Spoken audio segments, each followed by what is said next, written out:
তাবিজ কবজ থেকে বিরত থাকতে হবে, কোনো ভয় নাই। আপনি আল্লাহকে চিনেন না তাই তাবিজ ব্যবহার করতেছেন, আপনি আল্লাহকে জানেন না তাই তাবিজ ব্যবহার করতেছেন।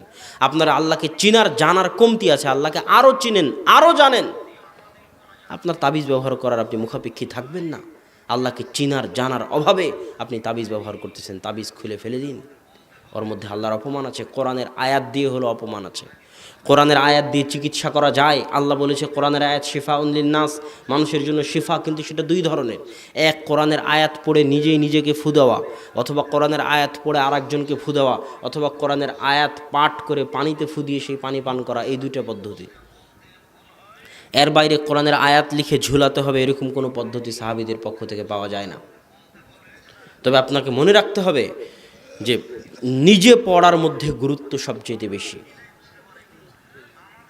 কেননা ইসলাম ভাড়াটে ধর্ম নয়। ইসলাম কি ধর্ম নয়? ভাড়াটে ধর্ম নয়। যত বেদাত আর যত শিরক সমাজে স্থান করেছে, জায়গা করেছে, সব শিরক আর বেদাতের একটা জায়গা আছে। ওই জায়গাতে সব শিরক বেদাত লুকিয়ে আছে। ওই জায়গাটা কি? ওই জায়গা হিন্দু ধর্মেও আছে, ওই জায়গা ইহুদি ধর্মেও আছে, ওই জায়গা খ্রিস্টান ধর্মেও আছে। সব ধর্মে ওই জায়গাটা রাখা আছে যাতে ধর্ম ব্যবসায়ীরা ওই জায়গাটাকে ব্যবহার করে ব্যবসা করতে পারে।